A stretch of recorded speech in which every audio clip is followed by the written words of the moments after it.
I'm so glad to have everybody here today.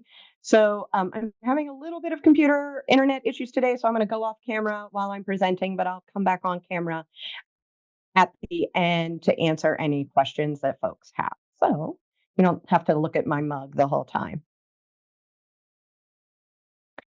Okay. So, just as a quick introduction about me, I am the executive director of the Missouri Rural Health Association, as Rachel said. I started with MRHA last year, so it's exactly a year this month that I have joined the association. And I have a ton of background in association and nonprofit management. Prior to my job here, I was the executive director of the Missouri Nurses Association. And before that, I worked in community action. So I've been working around healthcare policy as well as advocacy for over the last decade. And I just love being here at the Missouri Rural Health Association. I think there's a ton of potential with the organization, and we're going to talk through today about MRHA, about what we're looking forward to in the future. We're going to talk about the legislative session, this past legislative session, both some victories and as well as some hard losses this year. And then we're going to talk a little bit about what the future holds for MRHA and what our next steps for our advocacy program are going to be. So, what is the Missouri Rural Health Association? Our new mission is providing leadership on rural priorities through advocacy, partnerships, and education. And our vision is elevating the voices of rural Missourians to improve health and well-being. So what does that actually mean? So our organization, we are moving away from frontline facing programmatic work, which is where the organization had been prior to this, to one that takes more of a 30,000 foot level view to create a stronger rural health community in Missouri. And so we're doing this threefold. So the first area we're going to be focusing on is advocacy and policy. The second is education and training. And the last is convening and connecting. So today we're going to be talking the most obviously about our advocacy and policy work. This is a major area for us moving forward. MRHA has never operated in this space. However, so much policy and legislative action are happening in the state that affects rural providers that it's time for us to step up and lead in this area. One of the reasons I was attracted to this organization to begin with is because of the amount of time I heard legislators mention rural health and access to care on the floor of the legislature. And yet, there was not a single organization that was truly taking the lead on rural health issues. Now, obviously, several groups work in that area. Missouri Primary Care Association, the Hospital Association, and all the various healthcare related organizations all touch on it with their constituent bases. And they have done amazing work over the years. However, no one has stepped up to take the overarching view of rural health in general. And MRHA is ready to fill that void. To that end, we received funding from the National Rural Health Association through the Mackenzie Scott Grant. Thanks, Amazon. To get our advocacy work off the ground. I have registered as a lobbyist for the organization and offered testimony and support on a number of priority issues this session. We started slowly with only a few priorities, with the main goal of letting legislators know that we're here. We handed out a rural health needs assessment, which if you have not had a chance to check out, you can find on our website. And so we handed those out to legislators with statistics. And so that report and statistics from that report were discussed on the House floor several times. So that is a huge victory for us this year. That the work that we're doing is gaining attention, and we hope to use that as a launch pad for further work. All right. So let's get into what happened this session.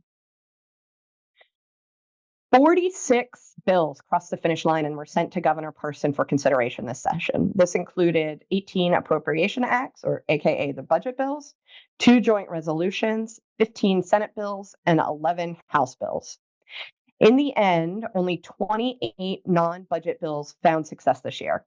That's fewer than the previous low watermark in 2020, when only 31 bills passed because of the legislative session was upended by the COVID-19 pandemic. So there was about 6 weeks or so in 2020 that they lost any action being done at the Capitol.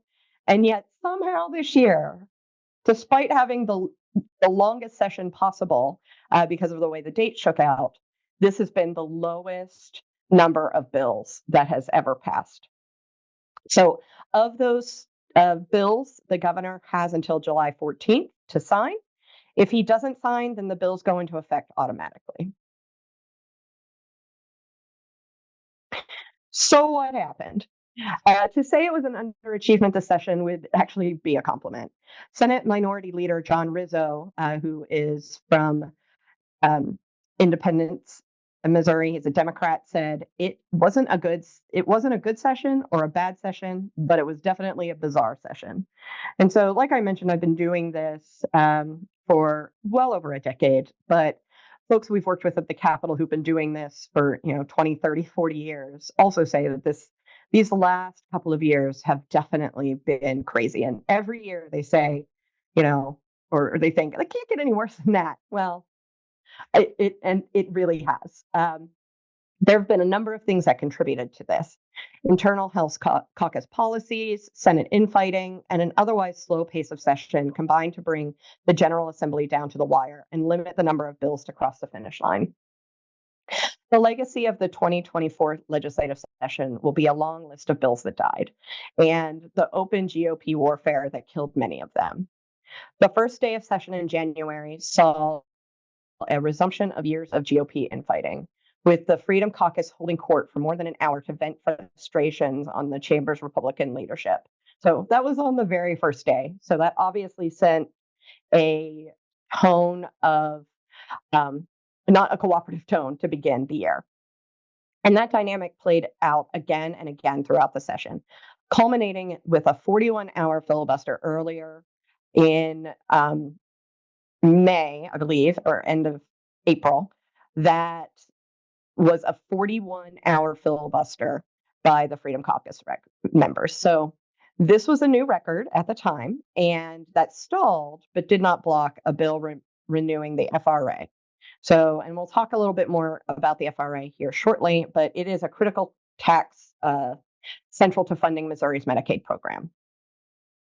The Senate passed budget bills on May 9th, and the House truly agreed to and finally passed TAFP is sometimes how you'll hear it, the bills on May 10th, which is the constitutional deadline to do so. That we were very concerned that this wasn't going to happen, that they weren't actually going to meet it.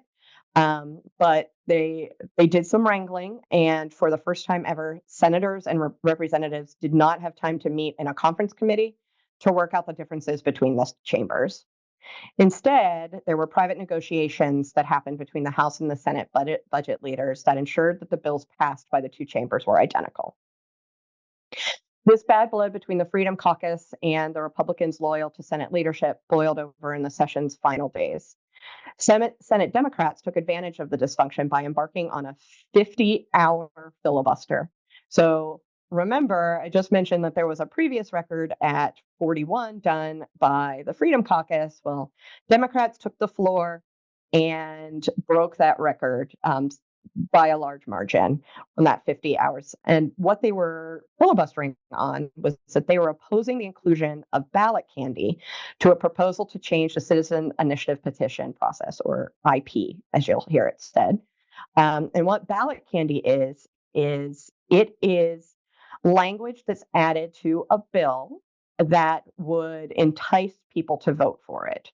So they were, instead of it just being a clean IP related bill that would be sent to the voters, the House added additional language to it to entice people to vote for it.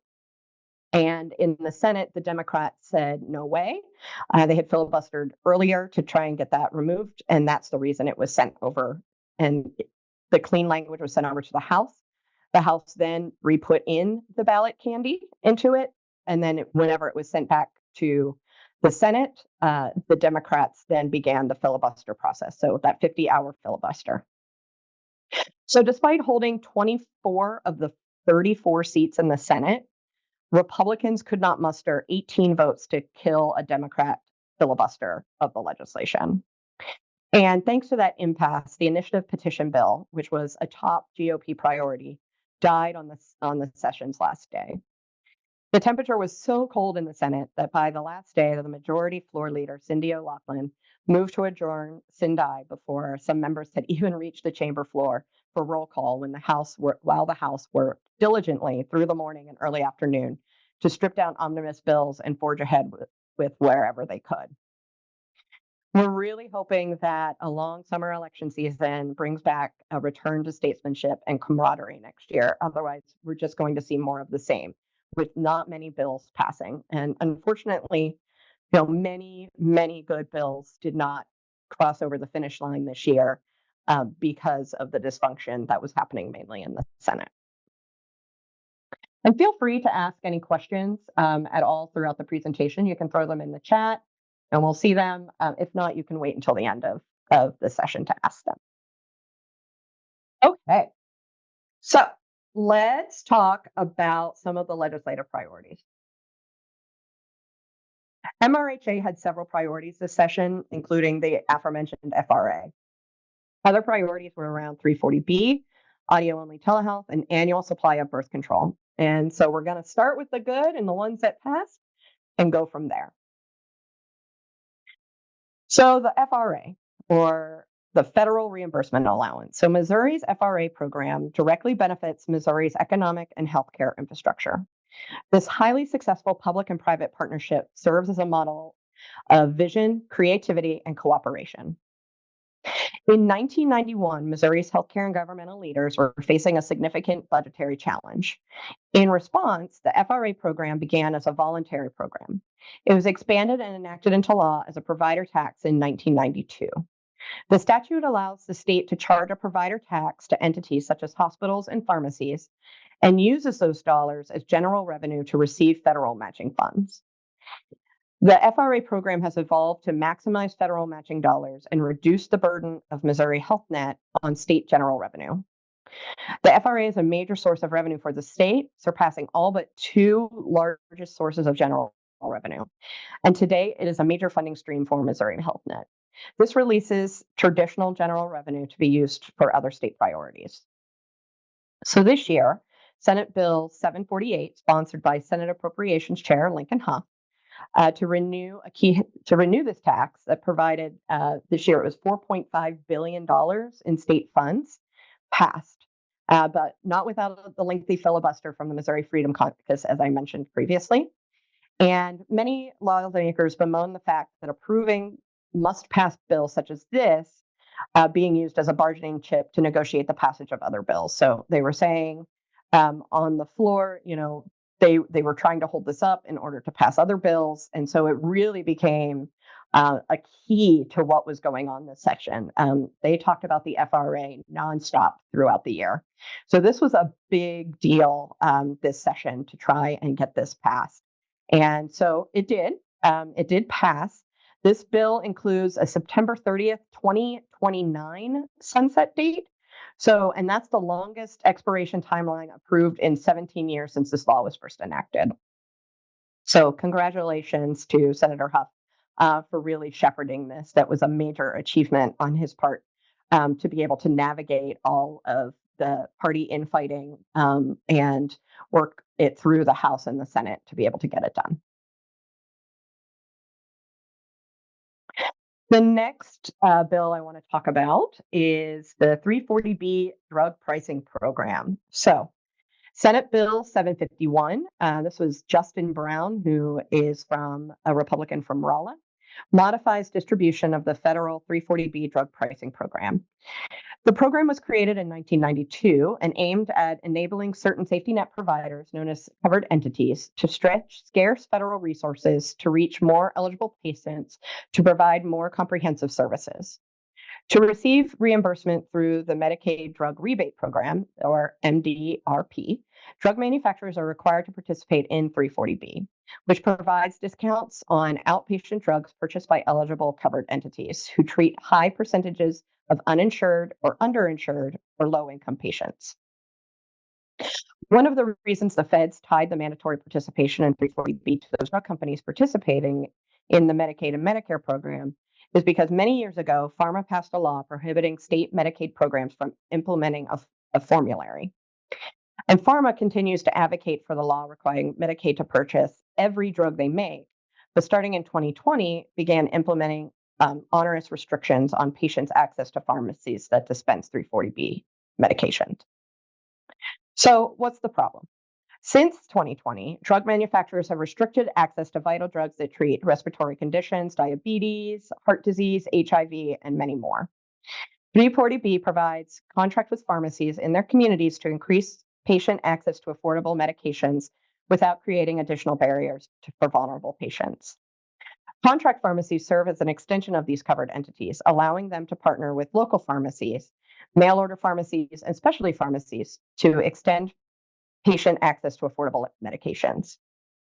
Currently, FQHCs have 11 manufacturers refusing to ship 340B drugs to contract pharmacies, and hospitals have 30 manufacturers restricting access to contract pharmacies. And these restrictions impact the ability of 340B providers to provide affordable medication to uninsured and underinsured patients at the pharmacy of their choice. So, what did or does SB 751 do? After being pared down from 4 positions to just 1, this was a compromise with entities who have communicated with bill handlers since the beginning of session. This bill now allows patients to access their medication at any pharmacy in contract with a covered entity. So, as that term is defined in federal law, covered entities include critical access hospitals, FQHCs, Ryan White clinics, hemophilia clinics, children's cancer centers, and hospitals, etc. This bill allows patients better access to their needed medications in their community. It allows currently eligible persons treated at a currently eligible healthcare facility to access eligible prescriptions and now at a pharmacy nearer the patient. And it will also increase patient convenience, which increases patient compliance. So, which increases health outcomes and lowers inappropriate utilization of care, such as use of ER, which costs all of us more money. So again, this bill did pass in the final couple days of session. This was a massive lift this year. And our friends at the Missouri Primary Care Association put a ton of time and effort into this legislation. So a huge congratulations to them for all of their hard work getting this across the finish line. To get anything past this session was basically a miracle. So for them to be able to get this important legislation passed is a major victory. Okay, well, those were the 2 good ones. And let's see, patients must receive, so I'm looking at questions. Patients must receive the 340B drugs from a contracted pharmacy or any local pharmacy. Okay, that is a good question. So just to clarify, it is contract pharmacies. I just want to make sure I tell you the right thing. And I can always, after this call, I will post the answer in MRHA Connect to this. So it says it allows currently eligible persons treated at a currently eligible healthcare facility to access currently eligible prescription at a pharmacy nearer the patient. I hope that makes sense. If that doesn't, Ryan, go ahead and ask some clarifying questions and we can post those responses later.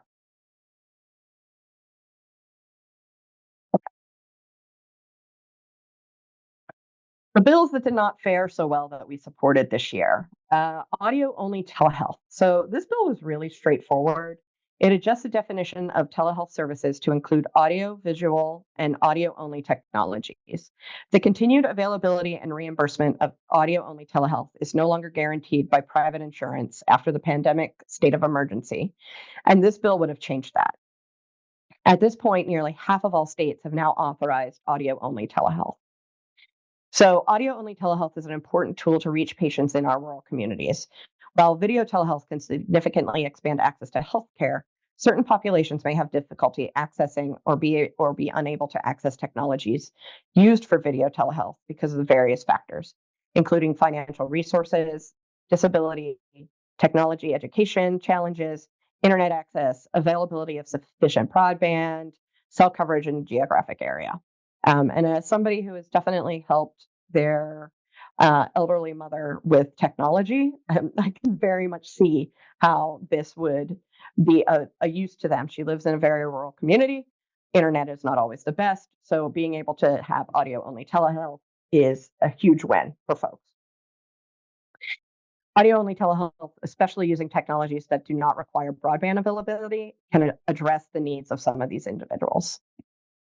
So the original language, which was in HB 1907, sponsored by Melanie Stennett, who is a Republican in Springfield, was rolled into HCS HB 2824. So what that means, HCS stands for House Committee Sub.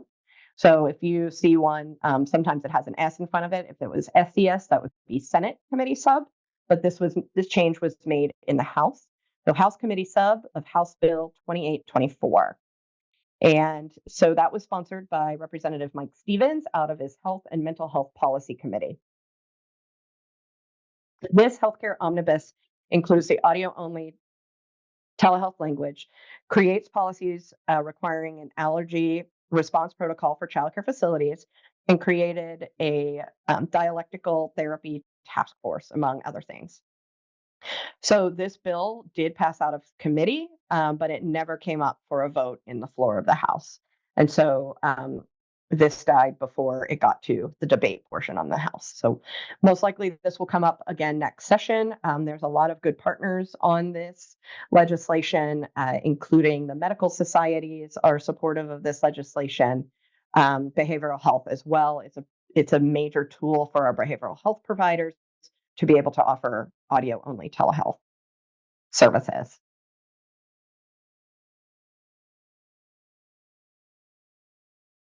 Okay, and I'm seeing some questions in the chat. How soon will this go into effect about designate one pharmacy as a contract pharmacy for that prescription? I will find out that answer for you, Ellen.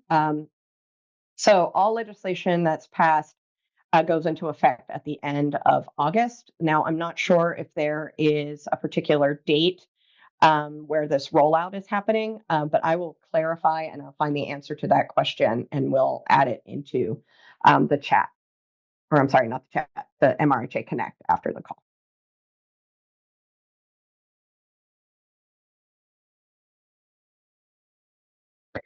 And then the last bill that I wanted to talk about is annual supply of birth control. So, private insurance plans in Missouri only allow 30 to 90 days supply of contraception at one time. But this is in conflict with provider practice, public health recommendations, and national policy trends. Limiting the supply of contraceptive to these short intervals reduces timely access, creates gaps in use, and increases the likelihood of unintended pregnancy. This legislation would provide an option to acquire a year-long supply of birth control at one time, rather than forcing people to return to the pharmacy every month or every few months for refills. This bill is particularly beneficial to individuals living in rural areas. Almost 375,000 Missouri women live in contraceptive deserts. And what that is counties in which there is no reasonable access to health centers offering the full range of contraceptive methods. Of those 375,000 women, roughly 65,000 women living in counties without a single health center that offers the full range of contraceptive methods.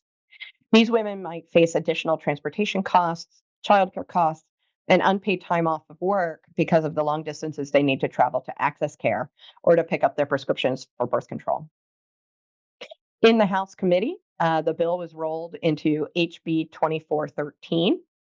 So again, you'll notice the House committee sub there, HCS HB 2413, and as part of a bipartisan women's health omnibus bill. That also included state mammogram notices, ensured healthcare facilities are properly equipped to conduct sexual assault forensic exams, and treated and prevented sexually transmitted infections, or STIs, including congenital syphilis, at a time when rates are rapidly increasing in Missouri. It was voted out of the House on a 105 to 42 vote, then fast tracked through the Senate in the Senate committee with a unanimous committee vote, which was a huge victory for the supporters of the bill to get this bill out of a committee that may have been a challenge, and it turned out it wasn't. And I think that is very much due to the hard work that was put into this legislation on both sides of the aisle. They had both Democrats and Republicans who were supporting this bill, broad bipartisan support, and moved it through the House and then through the Senate very, very rapidly. Unfortunately, this wide ranging women's health bill was also a victim of Senate gridlock and died the last week of session. It was an absolute heartbreaker. We were, it was ready for a vote in the Senate. And because of the filibuster the last week, basically everything that was kind of on the docket, there were several bills that were ready for a vote. And I believe this one was by the time they got through, I think it was number like 20 on the calendar. So it was so close to passing. And unfortunately, failed that last week. This bill received a ton of media attention, including excellent articles in the Missouri Independent, the St. Louis Post-Dispatch, and the Jefferson City News Tribune, which also included an excellent quote from your favorite Rural Health Association executive director. So feel free to look up those articles, and we can always add those into the MRHA Connect at the end so that you can read up on this bill and what it would have done. This for sure will be taken up again next year. Um, Unfortunately, the winds of change come and go. So it is entirely possible that it doesn't move next year. Every year is a new chance to start over. I've been involved in legislation that got this far before, and then the next year there's no movement at all. And I've also seen it the other way, where a bill doesn't even get a committee hearing, and then the next year makes it across the finish line. So you really can't tell which way is going to happen. All we know for sure is that we appreciated the broad-based support on this legislation, both for the annual supply of birth control as well as the bipartisan women's health omnibus bill, and we hope to see them get across the finish line next year.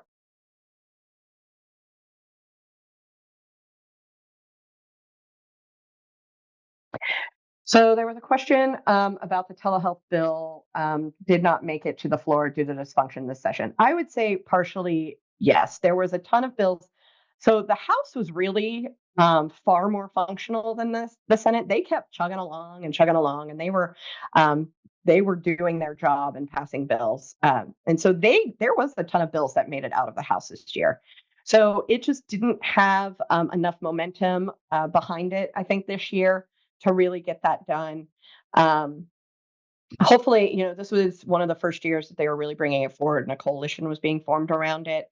I think next year they're going to be continuing to do the work and trying to find a couple more coalition partners on this who can work it a little bit more. And again, it's really just a matter of kind of that mix of things that has to happen to move a bill forward. So hopefully the telehealth bill will make it through next year as part of either a omnibus bill, which is how a lot of things end up getting passed at the last minute. So because it is a pretty straightforward bill, and it makes sense to basically everybody I've spoken to about it. We didn't run into a ton of opposition whenever we were having discussions about it. The biggest concern that I heard was there was concern about fraud.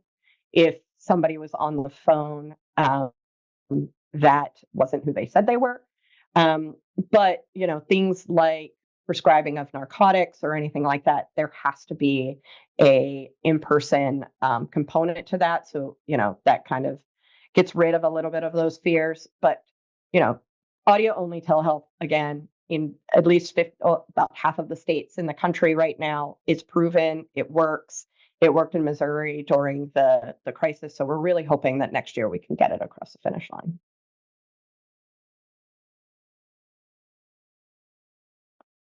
Okay. So now what? What can you do? Oops. Try that again. Your voice matters. So it's really important to get involved. And so a question that I'll get sometimes is, what can healthcare providers say to make a difference to their representatives or senators? And the long and the short of it is, you are the expert. The legislators, they really want to hear from you. They can hear from me and other lobbyists and other association executives, but really they want to hear from the frontline folks who are doing this work, who are running the health centers, who are running the rural hospitals, who are running the FQHCs. They want to talk to the nurses and the physicians and other providers about what it is that they're seeing. And they want to know what's going on in your facilities in the rural communities. The reason I love working in state level politics is the fact that a small group of committed citizens with an idea can get legislation passed. With all of the attention on federal policy and elections, really what affects the day to day of most Missourians happens at the state level. And that old adage, if you are not at the table, you are on the menu, and that is very much the case. So we really are working to form a legislative plan um, at MRHA. So, as I mentioned at the beginning of the presentations, one of MRHA's new strategic focus areas is advocacy and policy. So, working on rolling out a robust advocacy program to increase engagement of rural providers and those who support rural health access in Jefferson City. We will be recruiting for our new advocacy committee starting later this summer, where we will plan for the 2025 legislative session. This committee will also meet twice a month during session next year to monitor activity and give feedback. As somebody who is not a practitioner, but advocating on behalf of rural providers, it is important for me to get input from the folks with the boots on the ground to be able to rapidly discuss things that are happening. And having an advocacy committee is going to be the first step in that. So we're excited about all of the things that we're going to be working on. We have a legislative tracker, so that is up on our website, and we will be continuing that next session. So that can get updates from us weekly about what our priority legislation is, where we stand on it. It'll have a wealth of information on it. We are also working currently on a program to train advocates on how to engage at the Capitol. So, how to meet with legislators, how to offer testimony. And our goal is to build a robust rural health action network to move rural health legislative priorities forward in the future. So, look for more information on all of these topics over the next couple of months. And we will be setting a date for a Rural Health Day at the Capitol next year. And we are hoping for a good turnout on that. It'll be our first time doing that. So next year is going to be kind of the test, and then we'll see how it goes from there and what systems we want to take from there. But the goal is to create new partnerships and really create a movement around rural health to make change at the Missouri Capitol. So please get involved. So if you are not already a member or your organization is not already a member of the Missouri Rural Health Association, please join. We're going to be rolling out a new membership model by the end of this year. And so, what membership dollars will allow us to do is it allows us the flexibility to continue to lobby and advocate at the Capitol. As you are well aware, you cannot use typically most grants or funding from the state or the federal government can be used for lobbying activities. So we need a source of revenue through membership that will allow us to continue to lobby on the behalf of the rural priorities and to put all of this in action. We have a goal as well of eventually being able to hire a contract lobbyist to assist us who works full time in the Capitol, but we can't do that without member support. Get involved in that legislative process. So go to the Capitol, work with us. We'll teach you what you need to know in order to go. Meet with legislators in your home district. This is the time of year. We're in the middle of an election year. Things are about to get super crazy, but it's also a really great time to make those connections. Legislators who are running for office currently are very willing to have those discussions with you. Invite them to your facilities, show them around. Those are things that we can help you. If you're interested in doing something like that, we can help coordinate that with you. Also, engage with others. So get on the MRHA Connect platform. We will be having our advocacy community will be based there with discussions and questions. So the advocacy committee will be based on there, and then anybody else who is interested That section most likely will be locked down and will be a member benefit. So you will have to be a member to engage with our advocacy work and support the work that we're doing. It's also important to remember to work across the aisle and profession. So, there are the way society is currently, there is a lot of divisiveness between the two major parties in this country, between the Democrats and the Republicans. But I think the work that the bill, like the Women's Health Omnibus bill, shows that there are joint priorities, and that when people from both sides of the aisle work together, you can move legislation a lot further. So it's important to us as an organization to work with both the Democrats and the Republicans on the rural health issues, because it doesn't matter which side of the aisle you're on, healthcare access is important. If you are not able to access your physician living in a rural community, it doesn't matter what side of the aisle you're on at that point, whenever you are not able to get in to see a physician or to see a nurse practitioner. So it is very important to continue to work across the aisle with everybody because healthcare does affect everyone. And then if you're feeling really spicy, you can also run for office. This session is the filing dates are over, but if that is something that you are interested in the future, we need more folks in the House and the Senate who have experience in these areas working to create legislation. We need more physicians. We need more folks who are working at FQHCs or at the rural health clinics to get involved politically, to run for office. We need more nurses in office. So, all of those things to be able to take your voice and uh, make change in the legislative process, all of that is very important. And then, lastly, this is always the soapbox that I'll get in pretty much every presentation that I will ever give around this topic, is remembering to vote. August 6th is the Missouri primary, and on November 5th in the general election. November 5th is the night um, before our annual conference that we are hosting with the Missouri Rural Health Clinics Association. So you best believe those of us who are going to be down at the lake the night before are going to be watching very closely at the election results as they're happening. And so that should be a very interesting election to watch. But I do encourage everybody to register to vote. If you are not registered, it is very easy to do. And then again, remember to vote in the primary as well as the general election. Okay, any questions?